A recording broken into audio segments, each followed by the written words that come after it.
வணக்கம். செய்திகள் வாசிப்பது சரவணா. குடியாத்தம் அருகே பாலத்தின் மேல் அமர்ந்திருந்த இடத்தில் அருகே சிறுநீர் கழித்ததை தட்டி கேட்டதால் ஏற்பட்ட தகராறு ஆட்டோவில் கடத்தி சென்று தாக்கியதில் மேளமடிக்கும் தொழிலாளி உயிரிழப்பு. வேலூர் மாவட்டம் குடியாத்தம் அடுத்த சேம்பள்ளி ஊராட்சி உப்பரப்பள்ளி பகுதியை சேர்ந்த சரண் என்கின்ற நாகபூஷணம் 27 வயதுடைய இவர் மேளமடிக்கும் தொழிலாளி. இவருக்கு திருமணமாகி புவனேஸ்வரி என்ற மனைவியும் 5 வயது மகனும் உள்ளனர். இந்நிலையில் நேற்று சேம்பள்ளி எம்ஜிஆர் நகர் பகுதியை சேர்ந்த விக்னேஷ் மற்றும் அசோக் குமார் இருவரும் சேம்பள்ளி மற்றும் உப்பரப்பள்ளி கிராமம் இடையே உள்ள மேம்பாலத்தில் அமர்ந்து கொண்டு பேசிக் கொண்டிருந்ததாக கூறப்படுகிறது. இதனிடையே அவ்வழியாக சென்ற சரண் என்கின்ற நாகபூஷணம் மற்றும் கமல்ராஜ் இருவரும் பாலத்தின் மேல் சென்று கொண்டிருந்த போது விக்னேஷ் மற்றும் அசோக் குமார் அமர்ந்திருந்த இடத்தில் அருகே சிறுநீர் கழித்ததாக கூறப்படுகிறது. இதனை கேட்ட விக்னேஷுக்கும் நாகபூஷணத்திற்கும் தகராறு ஏற்பட்டதில் நாகபூஷணம் விக்னேஷை தாக்கியதில் இடது காது வெட்டப்பட்டு பலத்த காயம் ஏற்பட்டது.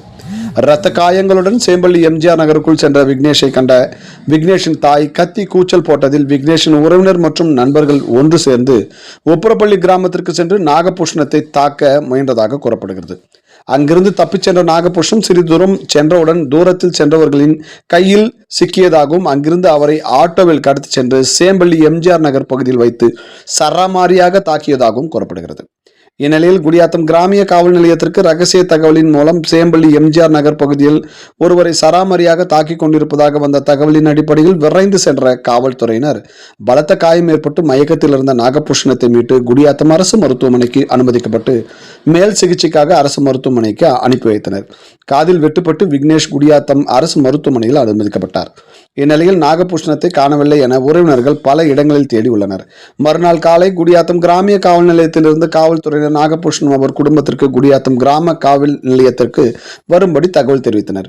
அங்கு சென்று நாகபூஷணத்தின் உறவினர் விசாரணை மேற்கொண்டதில் நேற்றிரவு நாகபூஷணத்தை துரத்தி வந்த கும்பல் அவரை பிடித்து சராமாரியாக தாக்கியதில் பலத்த காயம் ஏற்பட்டு வேலூர் அரசு மருத்துவமனைக்கு சிகிச்சைக்கு பெற்று வருவதாக உறவினர் காவல்துறையினருக்கு தெரிவித்தனர். இந்நிலையில் இன்று மதியம் வேலூர் அரசு மருத்துவமனையில் சிகிச்சை பெற்று வந்த நாகபூஷணம் சிகிச்சை பலனின்றி உயிரிழந்து விட்டதாக உறவினர்களுக்கு தகவல் கிடைத்தது. இதனை அறிந்து உறவினர்கள் மற்றும் ஊர் பொதுமக்கள் குடியாத்தம் சேம்பள்ளி செல்லும் சாலையில் சாலை மறியல் போராட்டத்தில் ஈடுபட்டனர். தகவல் அறிந்து வந்த கிராமிய காவல்துறையினர் சாலை மறியலில் ஈடுபட்ட பொதுமக்களிடம் பேச்சுவார்த்தை நடத்தி உரிய நடவடிக்கை எடுப்பதாக கூறி நாகபூஷணத்திற்கு உறவினர்கள் பேச்சுவார்த்தை உடன்படவில்லை. குற்றவாளிகளை உடனடியாக கைது செய்து அவர்களை உரிய தண்டனை வாங்கி தர வேண்டும் என தொடர் மறியலில் ஈடுபட்டனர். பின்னர் காவல்துறையினர் சாலை மறியல் போராட்டத்தில் ஈடுபட்டவர்களை குண்டு கட்டாக வேனில் ஏற்றிச் சென்று காவல் நிலையம் அழைத்துச் சென்றனர். இதனைத் தொடர்ந்து குடியாத்தம் கிராமிய காவல்துறையினர் நாகபூஷணத்தை ஆட்டோவில் கடத்தி சென்று தாக்கிய கொலை செய்த சண்முகம் மகன் விக்னேஷ் மற்றும் மதன்குமார், நரேஷ் குமார், சக்திவேல், அசோக் குமார் ஆகிய 6 பேர் மீது வழக்கு பதிவு செய்து கைது செய்து சிறையில் அடைத்தனர்.